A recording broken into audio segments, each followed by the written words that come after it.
fry sausage, oysters, etc. Excellent. Let's talk temperature. 165 degrees. No, see, I was testing you. The USDA calls for turkeys to be cooked to an internal temperature of 180 to 185 degrees. Yes, sir. I was talking about the stuffing, which you want to cook to 165 to avoid the health risks. Okay. Good testing.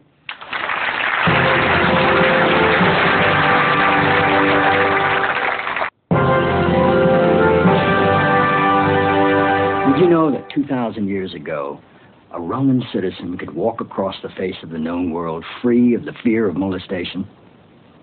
He could walk across the earth unharmed, cloaked only in the protection of the word civis Romanus. I am a Roman citizen. So great was the retribution of Rome, universally understood as certain, should any harm befall even one of its citizens. Where was Morris's protection, or anybody else on that airplane? Where is the retribution for the families? And where is the warning to the rest of the world that Americans shall walk this earth unharmed, lest the clenched fist of the most mighty military force in the history of mankind comes crashing down on your house? In other words, Leo, what the hell are we doing here?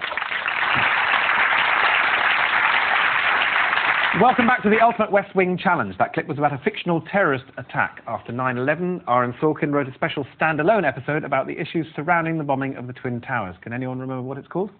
Isaac. Ishmael and Isaac. It was Isaac and Ishmael. Now, the show is often praised for its realism, but the makers stress that it is a fictional drama set in the White House. And as if to prove the point, Jed Bartlett is a highly intelligent, well-read, and compassionate leader. Any resemblance to the current occupant of the White House is, well, very unlikely. Jed Bartlett's combination of intelligence, dignity, and humour made him the most popular president America never had, combining an astute political brain with an encyclopedic mind for trivia, or as it used to be called, general knowledge. The next round is called Head to Head with Jed. He knew the answer to all these questions, but do you? We'll start with Arabella's team, and this is on national parks. Which president was a former ranger at Yellowstone Park? Was it Gerald Ford, Richard Nixon, or George Bush Sr.? Let's say Ford Sr. Final answer? Final answer. You're quite sure? Yes, Chris. It was Gerald Ford. Well done. David and Stryker, what are visitors to Glacier Park told to do to keep the bears away? Is it A, surround their camp with urine, B, sing, or C, carry flaming torches? I like the urine. Urine is good. Yeah, urine. You're going for urine? I'm afraid you're wrong. It was sing. Oh, well. Moving on. The Federated States of Micronesia is next. Mark and Arabella, where is the U.S. Embassy located? Is it on the island of Pohnpei, on the island of Yap, or on the island of Chuuk? What was it again? It's on Yap. Yap, Yap, Yap. No, you went for the wrong one. It was Pohnpei. David and Stryker, which of these is a famous Micronesian legend? Is it A, the legend of the Yapese Dolphin Man, B, the legend of the Chuukese Love Stick, or C, the legend of the Pohnpei Parsnip Pot? It's got to be 2 or B, whichever that second one. Do you think? Yeah, it has to be. It has to be, apparently. The Chuukese Love Stick. Yeah. Okay, right.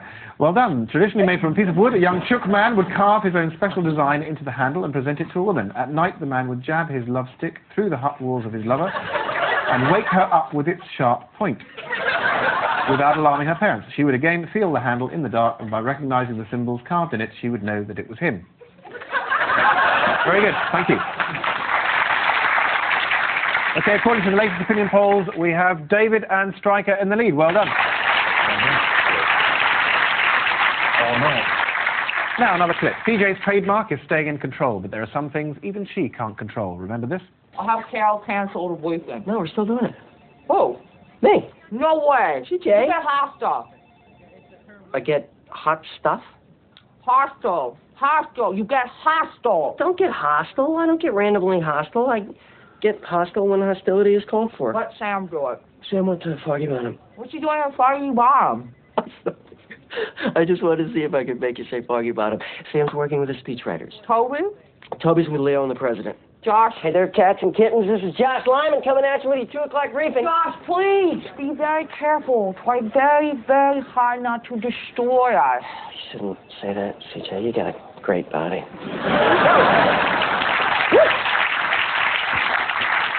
That's a fabulous scene. What was wrong with CJ? She'd had root canal. She'd had a root canal. You're right. Okay, how well did Josh cope with the subsequent press conference? Badly. In a word, very badly, which brings us to our own press conference round, as White House press spokesman CJ has to cope with whatever questions are thrown at her and deal with them with an air of calm and authority. Now it's the team's turn. Mark and Stryker, you've been on opposite ends of press conferences in your time. Mark as a Lib Dem MP, and Stryker as a politician. Oh, I'm sorry, as a journalist. You each have to make an announcement taken from an episode of the series and answer questions without flapping, without losing the plot, and above all, without answering the question. Mark, off you go. Right.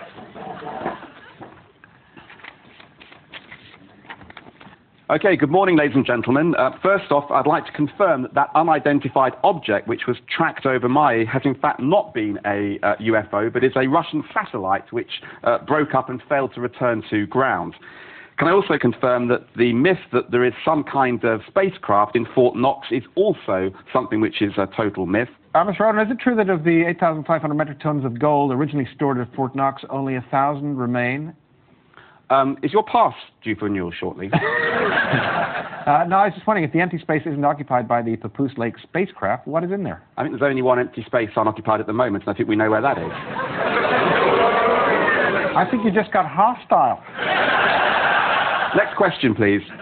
Wouldn't it make sense for the president to go so as to reassure the country?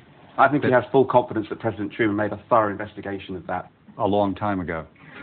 President Truman was one of the great presidents of this country. If you're saying that he wasn't, then I think that's disrespectful. Is it true that 7,500 metric tons of gold have gone missing? You and I both know that there are things that we know that we don't know, that we can confirm that are things that we all know in this room that are there, that are issues that need to be talked about. And I think that in a round way, that really deals with the question. Do you want to...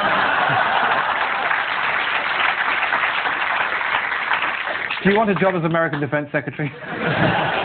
Better than the one I've got now. Thank you, Mr. Rosen. Thank you very much, gentlemen. Okay, Stryker, it's your turn to step to the plate for your press conference.